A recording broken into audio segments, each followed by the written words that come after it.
ভালোভাবে কথা হ্যাঁ ভালো করে কথা দিন। আপনাকে মানুষ দেখতে পাচ্ছে, আপনাকে মানুষ, আপনার পরিচয়টা একটু বলেন, পরিচয় বলেন।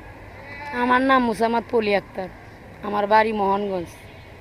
কি গঞ্জ? মোহনগঞ্জ। মোহনগঞ্জ। এখানে এখানে এখানে মাঝখানে কি আপনি হচ্ছে বিয়ে করে আসছিলেন নাকি অবিবাহিত থাকাকালীন? বিয়া করে আসছিলাম। আপনি মাঝখানে গান করতেন? হ্যাঁ গান করতাম। যে ছেলের সঙ্গে বিয়ে করে এখানে আসছেন, এটা বিয়েটা কি এখানে মানে কোথায় কিভাবে বিয়েটা হলো? বিয়েটা হয়েছিল আমার বাপ মাই দিছিল। আচ্ছা, প্রস্তাবের মাধ্যমে? হ্যাঁ হ্যাঁ পরে আপনি এখানে গান করতেন? হ্যাঁ। এখন যতদূর জেনেছি আপনি ক্যামেরার সামনে আসার আগে, সেটি হচ্ছে আপনি সেই ছেলেকে ডিভোর্স করেছেন এবং আপনার এর কারণেই ডিভোর্স করা হলো। মানে আপনার পাশে যে বসে আছে এটি আপনার হচ্ছে ওই আগের স্বামীর সন্তান? হ্যাঁ হ্যাঁ হ্যাঁ আপনি ওই যে পাশে যে ভাই বসে আছে উনি এখন বর্তমান স্বামী? হ্যাঁ হ্যাঁ বর্তমান স্বামী। এর সঙ্গে সম্পর্ক হওয়ার পর আপনি ডিভোর্স করছেন? হ্যাঁ হ্যাঁ এর সাথে সম্পর্ক হওয়ার পর এটা ডিভোর্স করা হলো।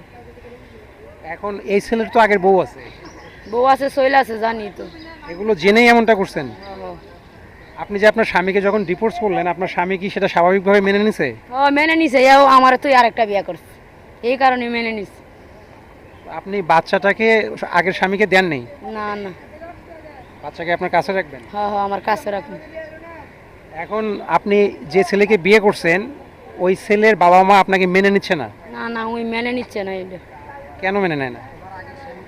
ওই যে শৈলা আছে একটা, এই কারণে মেনে নিচ্ছে না। আপনি নাকি বললেন যে আমি বয়সে বড়। বয়সে বড় তো সবাই কয়, আমি বলি মানে বয়সে বড় বেশি, বয়স ছেলেচ্ছে, এই কারণে মেনে নিচ্ছে না।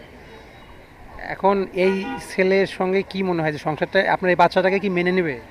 মেনে নিবে। না, আপনার এই স্বামী মাঝের যে বাচ্চাটা দেখা যাচ্ছে তাকে মেনে নেবে? মেনে নেবেন? আপনি মানে আগে আপনি একটু বলেন তো, আমার বোনটা একটু হাতে নিয়ে কথা বলেন। হ্যাঁ, আপনি আপনার সম্পর্কে শুধু এটুকু বলবেন যে আপনি যে একটা সংসার মানে বাচ্চা রেখে তাকে, তার সংসারটা নষ্ট করে আপনি তাকে বিয়ে করছেন, বিষয়টা এমন না? সম্পর্ক করার পরে আপনি তাকে বিয়ে করছেন এবং সেই মেয়ে তার আগের স্বামীকে ডিভোর্স করছে এবং আপনি এখন একসঙ্গে আছেন, আসলে এই সংসারটা আদৌ টিকবে কিনা? কারণ আপনি কিন্তু আপনার আগের বউ বাচ্চাকে আর দেখাশোনা করছেন না। এই বিষয়ে একটু বিস্তারিত বলেন, সংক্ষেপে বলেন।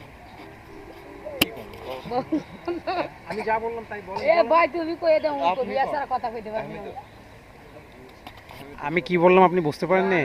আমনে কইন পরে উই কইবি, যাই উত্তর দেওয়া লাগে, আমরা প্রশ্ন করি। আমি বলতে চাচ্ছি আপনার একটা বউ বাচ্চা থাকাকালীন আপনি সম্পর্ক করছেন যার সঙ্গে তারও স্বামী ছিল, তারও বাচ্চা ছিল। আপনার সঙ্গে সম্পর্ক হবার পরে তালাক করা হইলো। ইনি তার স্বামীকে ডিভোর্স করে আপনাকে বিয়ে করছে। তো এতে কি মনে হচ্ছে যে মাঝের যে ছেলেটা বসে আছে এটা তো আপনার সন্তান না? সেটাই একটু ক্লিয়ার করে বলেন যে আপনি এই সন্তানের কি দায়িত্ব নেবেন? একটু বিস্তারিত বলেন আপনি আপনার মতো করে। উই কইবি না। আচ্ছা, লজ্জা পায়? আপনিও তো কথা বলতে লজ্জা পান। না উই মানে আমার এই ছেলেটা মানে মেনে নিবে। মেনে নিবে? সবার সামনে আর কি কথা, সবাই কইছে বয়স্ক, উই কইছে না আমার পছন্দ হইছে, আমি এর বিয়া কইলে আইছি, তাতে তোমরা সমস্যা কি?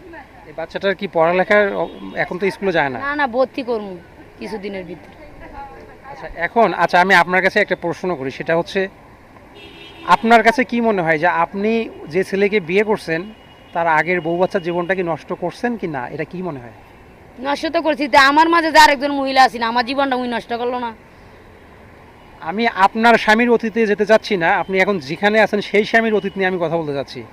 তার তো আগের বউ বাচ্চা ছিল, আপনি সেটা জেনে আপনার স্বামীকে ডিভোর্স দিয়ে তাকে বিয়ে করছেন, এমনকি তাকে আপনি তার আগের বউ বাচ্চার কাছে যেতে দিচ্ছেন না।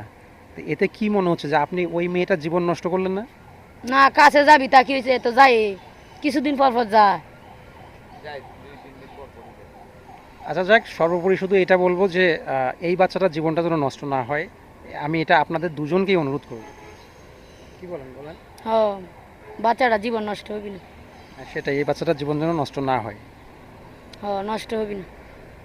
কথা দেন, ভালোভাবে কথা হ্যাঁ ভালো করে কথা দিন। আপনাকে মানুষ দেখতে পাচ্ছে, আপনাকে মানুষ দেখছে শুনছে। না আমার সন্তানের জীবন আমি নষ্ট করবো না।